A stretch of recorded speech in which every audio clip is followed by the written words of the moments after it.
a entrevista com o pai do adolescente morto no acidente ali da BR-369. Ele fala pela primeira vez, o Pedro Marconi vai trazer essa entrevista completa para nós. Leandro Piva, o nosso repórter cinematográfico, foi junto para o local.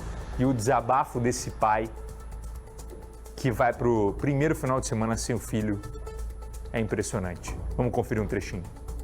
Já internamos várias pessoas, né, nessa situação, eles vêm nos procurar, a gente faz essa ligação entre o dependente e a clínica. Uma ironia, né, do destino, um rapaz com um carro, com muita droga, que veio se chocar com meu filho e tirar a vida dele, né. Pequeno trecho dessa entrevista, mas eu já vou chamar o Pedro Marconi, já está ao vivo junto comigo para trazer os detalhes dessa história. Entrevista exclusiva que a gente traz, não é, Pedro? Pela primeira vez o pai falou sobre essa tragédia e trouxe detalhes impressionantes. Isso, Buganza, eu já agradeço aqui de antemão o seu Vanderlei, que é o pai do Thiago, e também o Dr. Carlos, que vem assessorando ele nessa questão jurídica que envolve também esse caso, pela gentileza de nos atender, ainda no momento que é de extrema tristeza e dor. Esse foi o assunto da semana, ou melhor, é o assunto da semana, por conta da gravidade e porque, infelizmente, um jovem de apenas 16 anos perdeu a vida. É o Thiago Henrique Godoy. O que o pai dele, o seu Vanderlei, destacou pra gente? O Thiago era um menino muito sorridente, feliz, um menino muito sonhador, tinha começado a trabalhar agora, aproximadamente 4 meses, de forma oficial, como montador na empresa do tio, que fica na região da Avenida Tiradentes. Ele queria guardar dinheiro para quando fizesse 18 anos, tirar a carteira de habilitação.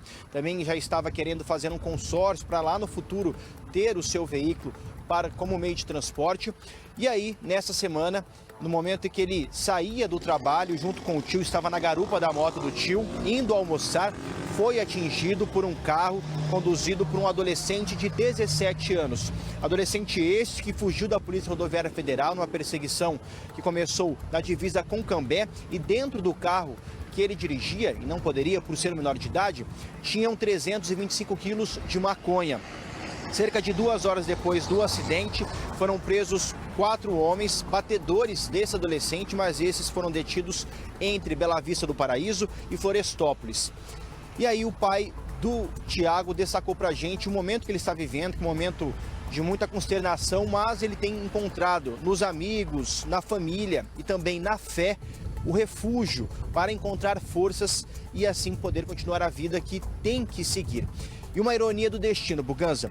O seu Vanderlei, ele trabalha há 6 anos na igreja em um projeto social ali em Cambé, dessa igreja que busca tirar as pessoas com vício em drogas para ter a vida restaurada. Então a igreja funciona como uma ponte entre a pessoa que tem o vício e também uma clínica. E aí o filho dele acaba perdendo a vida por um adolescente que estava conduzindo um carro recheado de drogas.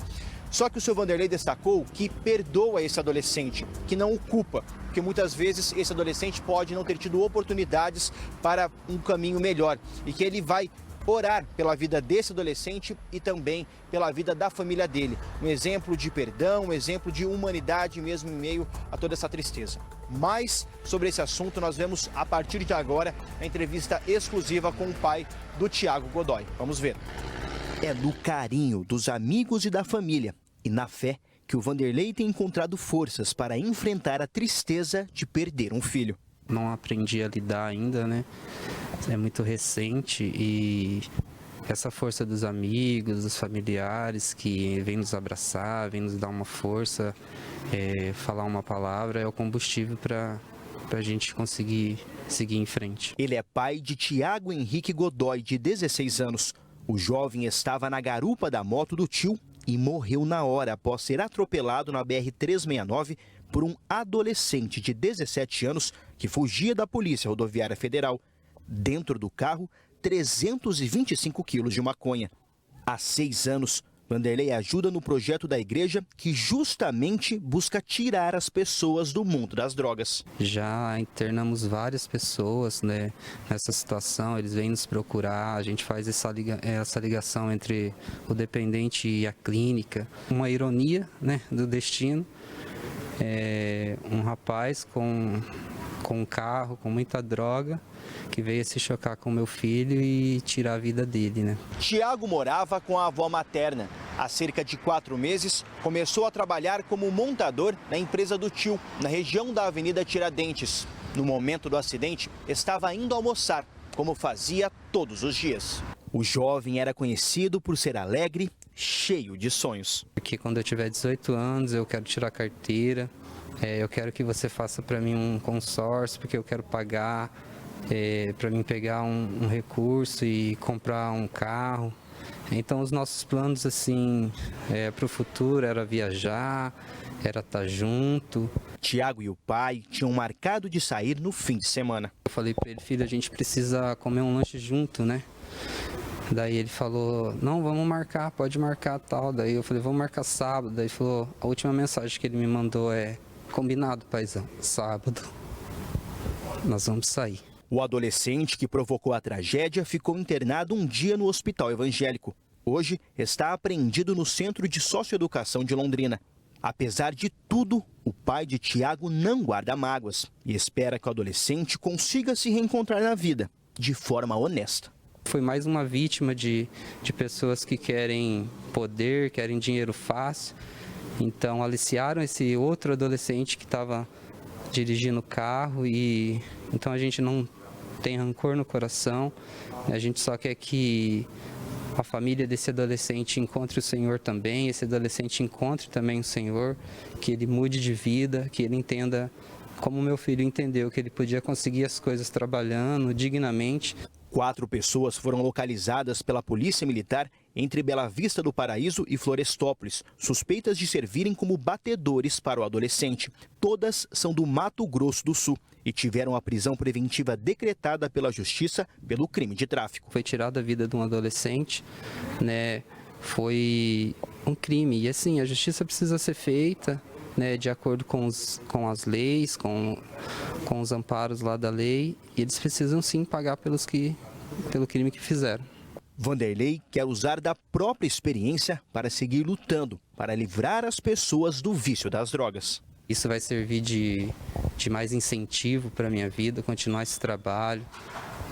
Infelizmente a sociedade daqui a pouco vai passar, esquece o caso, como todas as outras mortes nesse sentido foram esquecidas, mas eu não vou deixar isso ser esquecido no meu coração, né?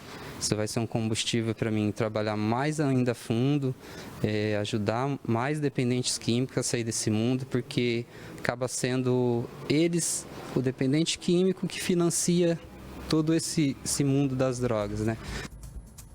É um absurdo que a gente vê nesse momento, uma tristeza muito grande de um pai extremamente consciente na fala, um pai que trabalha com usuários e que vê, infelizmente, o filho morrer indo de encontro ao que ele combate, né? Perdendo, infelizmente, um jovem que foi para o tráfico de drogas, que nesse momento o pai nem culpa esse jovem que foi para o tráfico. Não é? E hoje nós vemos, infelizmente, a droga ser normalizada no nosso país. Não é? As 40 gramas, que hoje se falam tanto, que se pode circular, vão normalizando uma situação, vão trazendo aí uma liberdade para esses usuários que acabam virando, com certeza, traficantes. Não é? O Pedro Marconi está junto comigo para falar um pouco mais sobre esse caso. É mais ou menos essa linha que o pai foi, né, Pedro, de comentário sobre o assunto, de consciência dele, falando que hoje em dia, infelizmente, os jovens estão se perdendo para o tráfico cada vez mais engarinhando pessoas novas para colocar, para fazer essa movimentação de droga. Isso, Bugando. O senhor Vanderlei é um exemplo no sentido de que ele poderia largar o projeto dele, né? Já que o filho perdeu a vida por conta de um adolescente que dirigia um carro com droga, né, com batedores que faziam a segurança, entre aspas, dessa droga, só que não, ele quer continuar no projeto social, intensificar para salvar vidas, mostrar para as pessoas, sejam elas novas ou mais velhas, que a droga só leva a um caminho, que é a morte, que é a perdição. Isso o Vanderlei também comentou com a gente, o Bugans, durante a entrevista, que ele está bastante chateado, porque alguns veículos, alguns colegas acabaram vinculando a foto do filho dele como se o filho dele fosse o adolescente preso, como se o filho dele, o Thiago, fosse o adolescente que atropelou, né, tanto o tio e o sobrinho, quanto bateu em outro carro. Só que não. Então, destacando que a foto que nós mostramos, a história que nós estamos trazendo é o do Thiago, que é uma vítima de toda essa situação. E aqui ficam os nossos sentimentos novamente para a família dele, para o seu Vanderlei, os outros parentes e também a avó materna com quem ele morava e a mãe. Buganza. Obrigado mais uma vez, Pedro, você e o Eliandro Piva pela competência na entrevista, pela sensibilidade de conversar com esse pai. Agradeço mais uma vez o pai por confiar sempre no jornalismo aqui do nosso Cidade Alerta. Mais uma vez, pai, os nossos sentimentos para você, para toda a família, que Deus dê força para vocês e que essa morte, como o senhor disse, não seja apenas mais uma morte. Que seja a morte do seu filho, que está doendo tanto nesse momento, mais uma morte para a gente repensar em que caminho os jovens do nosso país estão tomando e o que as nossas autoridades estão fazendo para combater o tráfico de drogas e principalmente os menores que estão entrando no tráfico nesse momento.